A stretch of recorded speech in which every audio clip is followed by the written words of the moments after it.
Matty Ice tore up Carolina's defense on Sunday, passing for a team record 503 yards and 4 touchdowns. Julio Jones had 12 receptions for a Falcons record 300 yards. As Atlanta beat the Panthers 48-33 on Sunday and are sitting pretty first in the NFC South. The totals by Ryan and Jones are the most ever allowed by Carolina. Cam Newton, meanwhile, left the game in the fourth and was evaluated for concussion symptoms after taking a hit from Deion Jones on a successful 2-point run.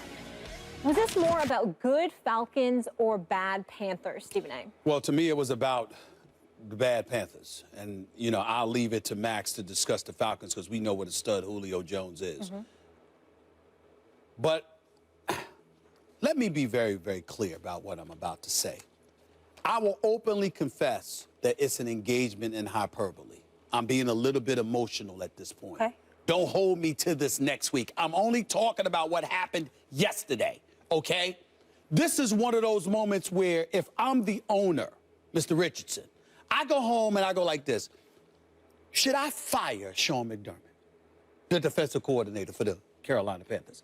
I know Kellerman made a mistake in getting rid of Josh Norman. We're seeing the value of a Josh Norman right now because understand that Julio Jones didn't even have a 100-yard, day against Josh Norman during his time defending against him. I remember last year, Max, I was doing NFL Countdown. I had a small segment on the show every Sunday, and one of the things that I loved about it is just hanging out with the NFL guys, the Chris Carters, the great Tom Jackson, and others just getting their knowledge. Keyshawn Johnson, the whole crew just getting the knowledge from the fellas, not to mention the guys that would come in and visit the show. And last year, Thomas Davis and Josh Norman both came in together in studio. And Thomas Davis was sitting there telling me, yo, man, this dude, Josh Norman, right here. This is before I met Josh Norman. This dude right here, his brother's on another level. He said, look at Julio Jones' numbers and see what he does against this guy, because we know what a stud Julio Jones is, but against this guy, blah, blah, blah. So you hear all of this. Josh Norman's gone. You play against Atlanta yesterday, and you have James Bradbury and Daryl Worley, rookie cornerbacks on Julio Jones? What drug are you on as a defense? If I'm the owner, that man is in my office this morning. I need you to explain to me why you had rookies on this dude right here. 12 receptions, 300 yards? I don't care how good Julio Jones is. That's defensive scheme right there. That's strategy right there that elevated his ability to do what we all know he can do anyway. That, to me, is what this comes down to. The secondary for the Carolina Panthers is clearly missing something. I believe it is Josh Norman. Certainly, they've got other issues, you understand, offensively, particularly with protecting Cam Newton, who's gotten hit entirely too much. But even though I blame that concussion, he suffered on him. Lollygagging into the end zone like this ain't the NFL, and you can just stroll up in there like you pushing a stroller. So what the hell you think you doing? This is the NFL. That dude said, you ain't crossed the line of scrimmage yet. Let me put some wood on you. That's what happened. I blame that on Cam. But he has still been hit too much. He is not being protected well enough. That is a problem. Kelvin Benjamin, your number one receiver, he is a problem. But ultimately, it comes down to this secondary. I know that the Atlanta Falcons have been impressive, but this is more about bad Carolina Panthers than it was good Atlanta Falcons. First, I want to address what you said about the Panthers, then I'm going to move on to the Falcons. Sure. The Panthers aren't protecting Cam to the extent that they have in the past. Still a lot better line than, say, like Andrew Luck is dealing with right now on the offensive line. But the offensive line can make you look good or bad, and right now they're making Cam look bad. His receivers are also making him look bad. They're not getting open. They're not getting open. So that's also making them look bad. The defense is making the absence of the front seven is making the absence of Josh Norman much more glaring. Look, Josh Norman's an excellent player. If you lose an excellent player, usually you get worse.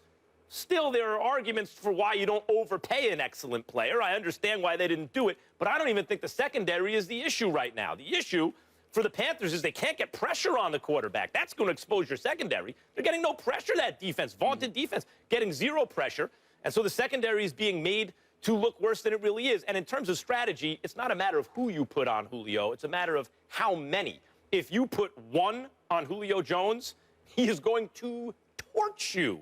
There is no such thing as one by themselves, you can put on Julio Jones. Same thing with Antonio Brown, which is why Odell Beckham Jr. must be looking at them like, oh, why won't anyone just single cover me? Okay. I mean, any other top receivers go for A.J. Green, Des Bryant when he's healthy, put one guy on them, and they will get torched. I want to talk about Atlanta.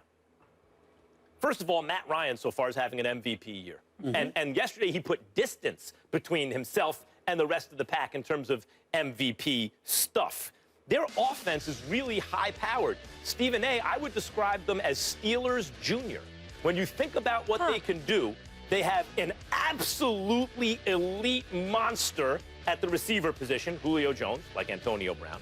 They have an excellent quarterback, Matt Ryan, Ben Roethlisberger, and they have versatile backs who can catch passes and do a lot of things in Freeman and Coleman in their case, and obviously neither one of those guys is Le'Veon Bell, and the Steelers also have D'Angelo Williams, but they're kind of set up the same way. Their defense isn't good. Maybe the Steelers is better, especially against the run, but their offense is so overpowering, they have a chance against anyone. Their total offense, they have better than 80 yards a game more, not than the average team, than the second best team in the league.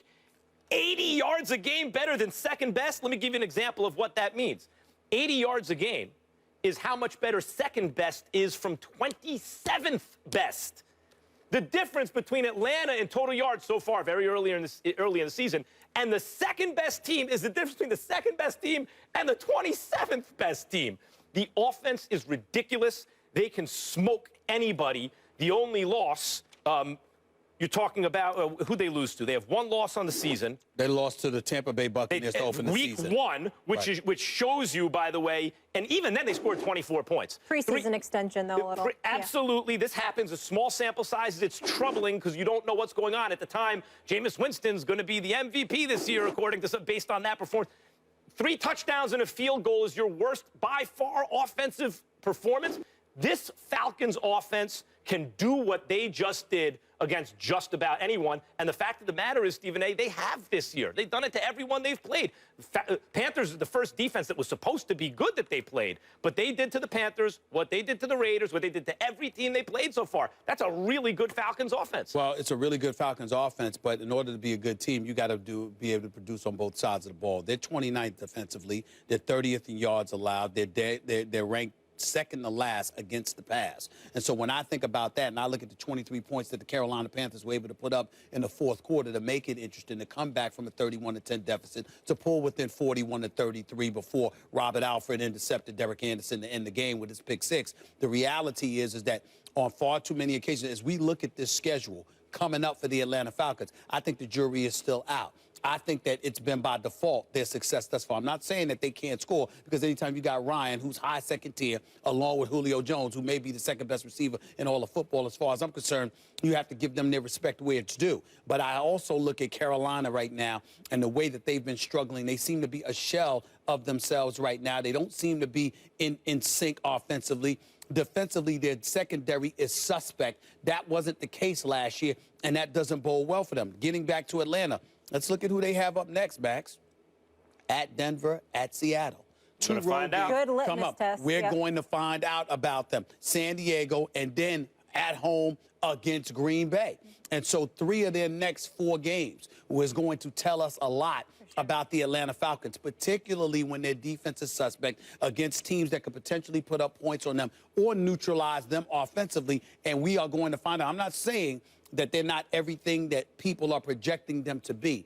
I'm saying the litmus test really arrives now, because the Carolina Panthers have been a shell of themselves. Don't bring me the Saints. I don't care that they won yesterday. Their defense has been highly suspect. It's all about Drew Brees. And, of course, the Oakland Raiders, which is a team we need to get into a little bit later, because obviously... Real quick about Cam, by the way. Cam looks bad. He's holding the ball too... Not only is the offensive line not good, but it's especially now because the receivers are not open. Watch these receivers run routes. They're not open. Benjamin was supposed to help with that. He's not open. It doesn't make any sense, because they did what they did last year without Kelvin Benjamin. You get your number 1 receiver back, and you look worse offensively. There is something wrong with the chemistry that is the Carolina. And the last You're supposed to be hungrier after a Super Bowl loss, not have an NFC championship hangover. Last point I would like to make, too. Ron Rivera, I don't know if y'all have noticed, very nice guy. I really like him. Got a lot of respect for him. Did a fantastic job last year. seems ultra moody, highly sensitive, in a lot of different, don't want to answer post-game questions, talking about how he didn't get any information on Cam specifically so he wouldn't have to answer questions to the media.